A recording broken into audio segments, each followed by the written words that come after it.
Tidak ditahannya Putri Chandrawati tidak sepenuhnya merupakan kepentingan dari tersangka semata. Dalam beberapa kasus yang pernah diamati Kompolnas, Yusuf Warsim menyebutkan terkadang tidak ditahannya tersangka adalah bagian dari strategi penyidikan.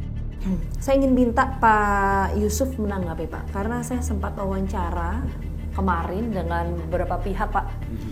Ada perspektif yang muncul Pak mengenai alasan tidak ditahannya istri Ferdy Sambo, yaitu berkaitan misalnya dengan dinamika kasus yang terjadi saat ini. Ada sebagai bentuk upaya perlawanan yang dilakukan oleh Ferdy Sambo Pak, sehingga ini menjadi kompromi pihak-pihak terkait untuk tidak menahan istri Ferdy Sambo. Bagaimana jawaban dari Kompolnas? Malah di dalam beberapa kasus ya, belum melakukan penahanan penyidik itu tidak hanya pada alasan subjektif ataupun alasan objektif, tapi terkadang dalam pantauan dan penilaian kami itu bagian dari strategi di dalam penyidikan, menunda penahanan. Misal ada hal-hal yang barangkali harus dilengkapi dari tersangka ini, kalau dilakukan penahanan terlebih dahulu, tak khawatir habis masa waktu penahanannya yang harus dilakukan penahanan. Soal bagaimana persepsi dan sebagainya tentu itu terus kami monitor, kami pantau dan kami nilai informasi-informasi yang dianggap itu bagian dari katakanlah strategi pihak FS sendiri, itu tentu kami akan pantau dan kami nilai. Nah, apakah memang ada kekuatan FS di dalam hal ini, tentu itu kami pantau dan kami nilai. Oke Pak, kalau Kompolnas mengatakan bahwa akan mendalami soal ada atau tidaknya kekuatan dari Ferdy Sambo dalam kasus ini sehingga istri Ferdy Sambo tidak ditahan, berarti membuka peluang untuk itu Pak? Kami melihat mengapa sidang kode etik itu didahulukan, dan itu adalah bagian dari saran Kompolnas juga.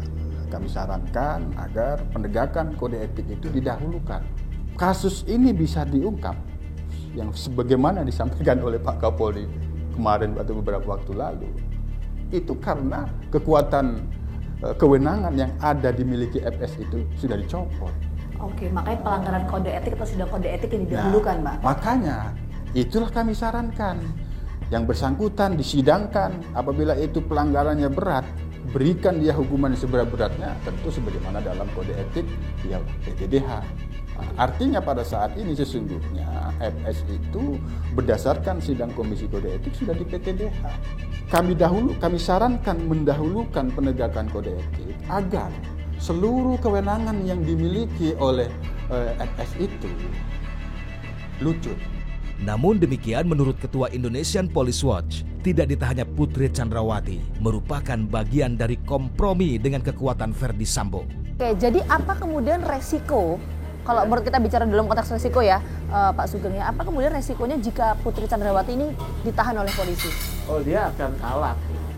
Ya. Kalah itu konteksnya apa? Kalah konteksnya dia marah dong, ya. Dia akan habis-habisan. Itu juga diukur oleh sekarang Mabes Polri.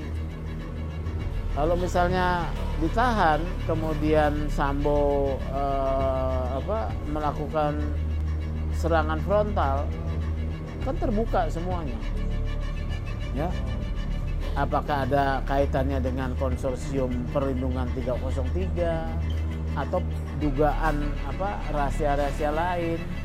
Ya, bisa jadi dibuka oleh Sambo di permukaan. Oh, jadi itu yang coba untuk iya, begitu ya Pak? Itu ya? saya rasa begitu. Ya, dugaan saya mengarah ke sana, ya. Nah, kalau bagian dari rekayasa, saya mengutip pernyataan dari Inang ya.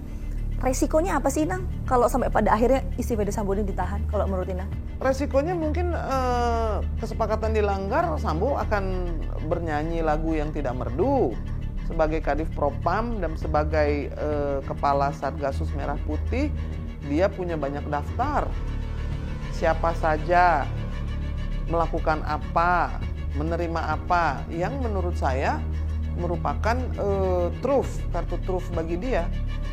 Jadi itulah saya pikir bahwa selama ini yang disangkal, yang kemudian dibawa kembali ke pelecehan, itu kan membuat publik menjadi semakin curiga loh. Kenapa sih kok ngotot banget untuk mindahin pelecehan seksual yang sudah di SP3 ke Magelang?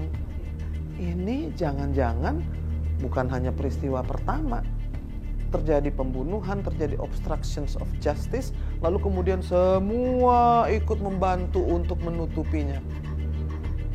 Jadi hal pelanggaran-pelanggaran yang luar biasa itu kayaknya biasa banget, iya kan? Nggak ada yang kemudian menjadi takut atau kemudian mengatakan kebenaran, kan enggak. Sampai di sidang etik pun masih tetap tidak jelas karena kita tidak tahu siapa melakukan apa. Dibikin tidak ada suara. Kamu bisa liput nggak? Karena kita tahu banyak rahasia yang disimpan oleh Sambo. Seperti yang juga dikonfirmasi oleh Pak Mahfud, ya kan? Betapa besar kuasa Kaisar Sambo ini. Oh, ada mabes di dalam mabes, Pak Yes, Mahfud sempat ada mengatakan mabes di itu dalam ya. mabes. Lalu juga yang beredar di luar itu tentang kekaisaran itu kan mengkonfirmasi bahwa ya sudahlah kamu tahan saya, tapi istri saya jangan coba-coba. Kalau kamu tahan dia, saya bisa mengeluarkan rahasia atau mengatakan sesuatu yang kamu tidak ingin dengarkan. Kan bisa gitu. Sejauh ini, perlawanan Sambo yang disebutkan sejumlah pihak untuk mempengaruhi kasus ini masih bersifat dugaan. Sebab meskipun dapat dirasakan masyarakat bahwa kasus hanya berputar-putar dan mengarah pada kondisi yang bakal meringankan Verdi Sambo CS di persidangan kelak, namun keberadaan kelompok-kelompok ini tetap tidak terdeteksi. Apalagi berulang-ulang Kapolri Jenderal Listio Sigit Prabowo menyatakan bahwa hingga saat ini Polri tetap solid. Ada beberapa fakta yang berhasil kami kumpulkan di lapangan. Mantan Kabareskrim Polri dan Kompolnas mengatakan bahwa alasan subjektif dan objektiflah yang menjadi dasar mengapa polisi tidak menahan istri Verdi Sambo, yaitu Putri Chandrawati. Namun di sisi lain, pihak IPW menduga ada pengkondisian agar istri Verdi Sambo tidak ditahan.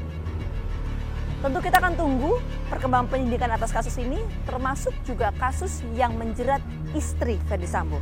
Saksikan terus Fakta setiap hari Senin pukul 8 malam hanya di TV One.